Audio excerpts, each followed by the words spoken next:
Pegawai kanan polis maut kereta terbabas dalam perjalanan melakukan operasi COVID-19.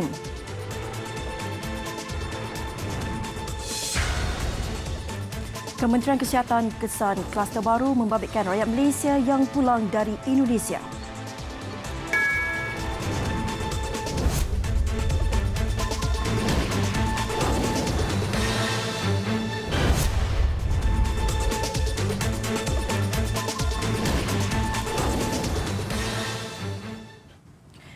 Assalamualaikum dan salam sejahtera. Seorang pegawai kanan polis maut selepas kereta peronda yang dinaiki bersama dua anggotanya terbalik di lampu isyarat di Alustar. Kemalangan berlaku ketika mangsa Asisten Superintendent Aldrin Anak Gonda 38 tahun yang juga Ketua Bahagian Siasatan Jenayah Narkotik Ibu Pejabat Polis Daerah Kota Star dalam perjalanan untuk melaksanakan operasi COVID-19. Dua lagi anggota Konstebel Abdul Hafizal Duim, 26 tahun yang memandu kereta berkenaan dan Konstebel Muhammad Fikri Zulkifli, 26 tahun yang duduk di belakang mengalami kecederaan di kepala dan kedua belah kaki. Menurut Ketua Polis Daerah Kota Star, Asisten Komisioner Muhammad Rozi Jidin, kejadian berlaku ketika mangsa dari arah Kancut ke Pantai Johor untuk melaksanakan tugas. Sebuah motosikal tiba-tiba melakukan satu membelok, mengubah haluan ke kanan secara tiba-tiba menyebabkan kereta pasukan yang dinaiki oleh mendiang telah mengalami kemalangan dan menyebabkan beliau meninggal di tempat kejadian. Mayat mangsa dihantar ke Jabatan Forensik Hospital Sultanah Bahiyah untuk bedah siasat. Polis kini sedang mengesan penunggang motosikal terbabit yang melarikan diri sebaik kejadian. Bagi rakan mendiang, Konstebel Muhammad Izzuddin Muhammad Samsudin, dia tidak menyangka gurauan dengan mendiang malam semalam adalah yang terakhir. Dalam gurauan itu, mendiang memberitahu dia sayangkan semua anggotanya walaupun memahami semua kepenatan menjalankan tugas sepanjang COVID-19. Oh, dia memang baik. Memang baiklah orang dia. Memang kalau dia nak pergi mana-mana pun, jom kacau, pergi. Jom. Lalu dia akan cari, dia nak makan tengah hari, dia akan cari anak-anak buah dia. Dia akan ajak sekali. Mendiang Aldrin meninggalkan isteri dan seorang anak lelaki berusia 6 tahun.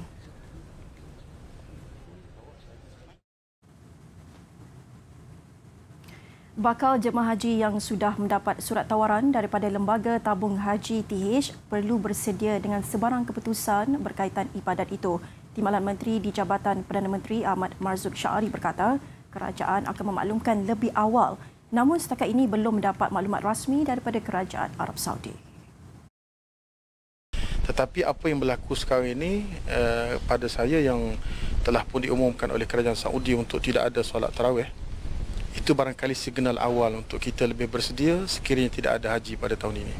Pihak TH telah diarahkan supaya memaklumkan lebih awal kepada bakal jemaah jika ada sebarang keputusan. Katanya pihak kementerian sudah mengunjungi Kedutaan Arab Saudi di Malaysia bagi mendapatkan kesahihan.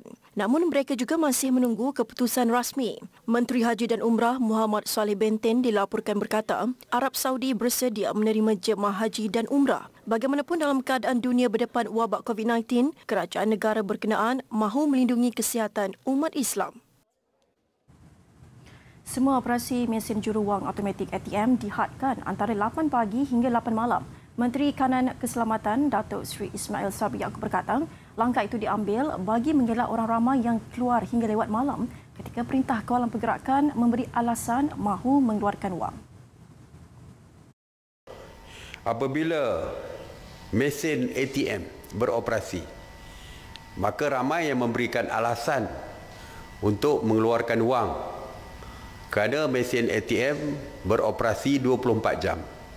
Jadi ramai yang keluar lebih daripada waktu yang ditetapkan sehingga tengah malam pun masih ada yang keluar, kononnya ada emergency untuk mengeluarkan wang dan sebagainya.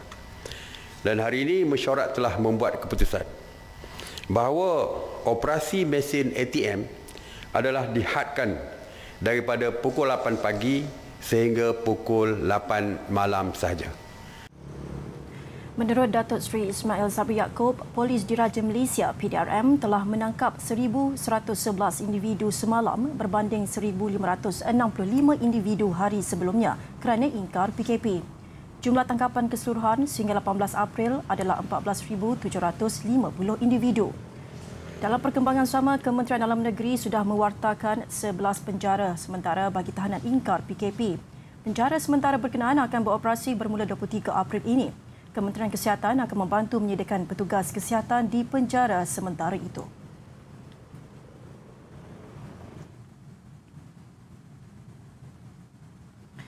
Semua urusan pendaftaran kelahiran dan kematian bagi warga negara Malaysia dilanjutkan selama 90 hari selepas tempoh Perintah Kawalan Pergerakan ditamatkan. Kerajaan menerusi Kementerian Dalam Negeri KDN turut membuat keputusan bahawa bayaran penalti turut dikecualikan. Jadi kalau untuk mendaftar kelahiran anak dan juga mendaftar kematian, selepas walaupun sekarang tidak boleh nak didaftarkan, tetapi dibenarkan selama 90 hari selepas kita umumkan tamat tempoh PKP. Bagi warga negara Malaysia yang berada di luar negara, tempoh pelanjutan 90 hari ini adalah mengikut tarikh tamat tempoh PKP di negara mereka berada.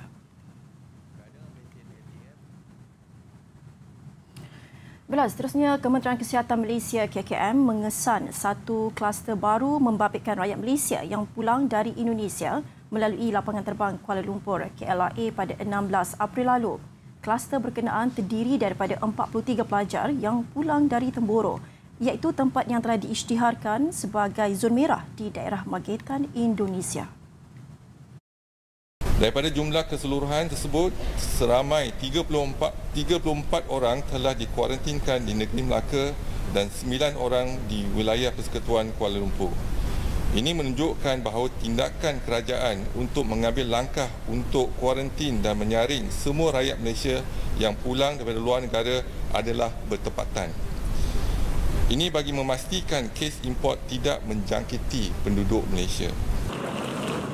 Terdapat pertambahan 5 kes baru melibatkan rakyat Malaysia pulang dari luar negara, 3 dari Aceh, manakala masing-masing 1 dari Turki dan Kalimantan.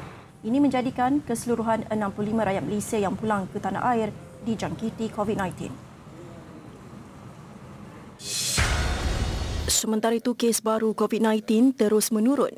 Hari ini 84 kes baru direkodkan berbanding 95 pesakit dibenarkan keluar ward. Ini menjadikan 3,197 kes daripada keseluruhan 5,389 kes telah pulih. Satu lagi kematian direkodkan menjadikan 89 individu maut akibat COVID-19 di negara ini. Kematian terbaru membabitkan warga tempatan berumur 51 tahun yang mempunyai latar belakang penyakit kencing manis, darah tinggi, penyakit jantung dan buah pinggang. Mangsa dirawat di Hospital Encik Besar Hajah Kalsum, Johor dan disahkan meninggal dunia pada jam 6.47 petang semalam.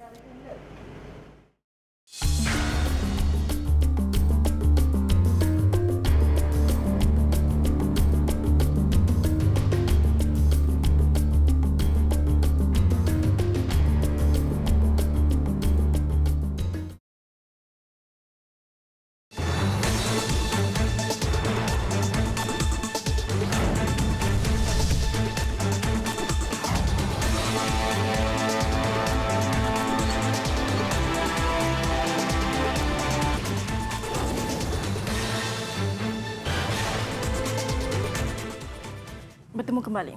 Kes kemalangan mencatatkan penurunan hampir 70% ketika tempoh Perintah Kawalan Pergerakan bagi fasa pertama dan kedua.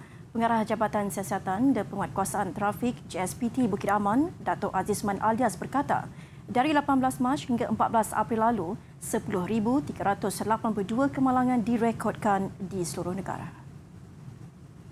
Daripada jumlah itu, 145 kematian dicatatkan. Purata kemalangan bagi tempoh PKP fasa 1 dan kedua adalah sebanyak 370 kemalangan setiap hari. Ia menunjukkan penurunan hampir 70% pada hari biasa dengan purata 1,500 kemalangan setiap hari. Kemalangan maut begitu juga. Kebiasaannya satu hari ada 14 ke 16 kematian pun kita mengalami jumlah yang maut kematian lebih kurang 16 ke 17 maut. Tetapi dengan adanya PKP yang jumlah kenderaan yang kita boleh kawal dengan lebih much less lah daripada biasa, jumlah kemalangan maut average satu hari 4.6 atau kita cakap 5 je lah. Daripada jumlah kemalangan maut itu, 80% membabitkan pengguna motosikal. Datuk Azizman ditemui pada sidang media di Ibu Pejabat Polis Bukit Aman. Ketika ditanya mengenai persiapan polis menjelang Ramadan nanti, beliau memaklumkan pihaknya sedang melakukan penelitian bagi penguatkuasaan PKP. Esko Perak Razman Zakaria mohon maaf berikutan kehadirannya di majlis makan di Mahat Tafiz di Lenggong ketika PKP. Gambar kehadirannya bersama Timbalan Menteri Kesihatan Datuk Dr. Nur Azmi Ghazali tular di media sosial. Menerusi Facebooknya, beliau turut memaklumkan kenyataan ini tidak bermakna dirinya dikecualikan undang-undang, tetapi untuk menjelaskan keadaan sebenar yang berlaku. Menurut Razman, perkara itu berlaku selepas beliau bersama beberapa individu lain bergerak untuk membantu petugas barisan hadapan. Razman turut berkongsi hantaran Facebook anaknya, Muhammad Rifat Razman, yang mendakwa dia dan bapanya dipanggil ke Ibu Pejabat Polis Daerah Gerik bagi memberi keterangan. Semalam, Ketua Polis Perak, Datuk Razarudin Hussein dalam satu kenyataan berkata, siasatan awal pihaknya mendapati Timbalan Menteri Kesihatan bersama Exco Perak terbabit meninjau kesiapsiagaan kaki tangan Kementerian Kesihatan di Lenggong. Razman yang juga pemilik pusat tahfiz berkenaan kemudian membawa Datuk Dr. Nur Azmi melawat kawasan berkenaan sebelum satu majlis makan diadakan. Siang tadi kami paparkan Don't Rush Challenge dari sekumpulan doktor gigi.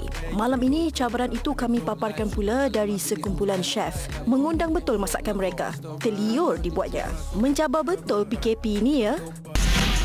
Gara-gara perintah berkurung, lelaki ini mungkin perlukan pertolongan apabila rambutnya ditarah oleh isteri menggunakan pisau pencukur. Macam-macam. Masih ramai yang melanggar perintah kawalan pergerakan ya. Moh dengar nasihat dari Datuk Hatan dalam dialek Nogori. Assalamualaikum. Ini untuk orang Negeri Sembilan khusus saya. Janganlah tongkat, janganlah dogi. Ini Kek Senawang tu, saya tahu tu. Kek Senawang tu macam hari biasa. Kan, tak ada langsung kurang macam banyak gitu, macam tak ada Covid pula. Janganlah, jadilah malu ni sembilan yang cu, macam tak faham pula. Adik saya ketua polis Kek Bahau tu, saya tahu lah tu kan, dia beritahu mak tongkat-tongkat nak pakcik-pakcik yang umur 70 60 ni tak ada kan sampai kat sini dah jauh dia penyakit macam kau baca itu. Aduh, kesianlah dia orang pun ada anak bini, takkan nak jaga kita ya balik-balik macam budak-budak pula. Tak pandai-pandai langsung nak balik rumah. Janganlah buat dogi. Kalau tidak ni kita ni pakaikan semayang ke rumah. So, orang semayang ayo, kau semayang ke rumah, saya korban yo. Tak pernah dalam sejarah semayang ayo, semayang ke rumah. Kita kok enggak so semayang.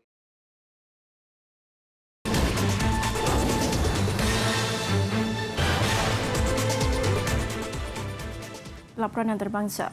9 individu terbunuh apabila lumbung emas di Sumatera, Indonesia runtuh. Ketika kejadian, terdapat 12 pelumbung termasuk seorang wanita di lokasi.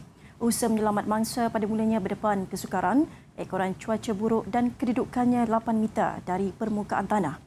Bagaimanapun, kesemua mayat dapat dibawa keluar petang tadi. Media melaporkan kebanyakan mangsa yang bekerja sebagai petani di kawasan berkenaan melakukan aktiviti perlumbungan tanpa permit. Kawasan terbabit pernah diserbu polis 2 bulan lalu, namun penduduk yang ingkar kembali melakukan aktiviti pelumbungan haram.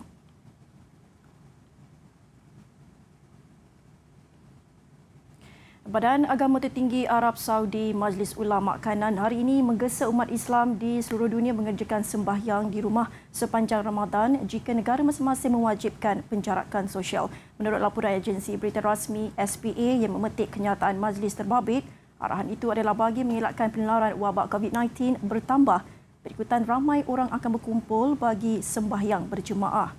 Masyarakat Islam diingatkan perlu memelihara nyawa dan ia adalah perilaku mulia yang mendekatkan diri kita dengan Allah Subhanahu Wa Taala. Justru adalah perlu mengelakkan diri daripada berhimpun kerana ia menjadi punca utama tersebarnya jangkitan COVID-19.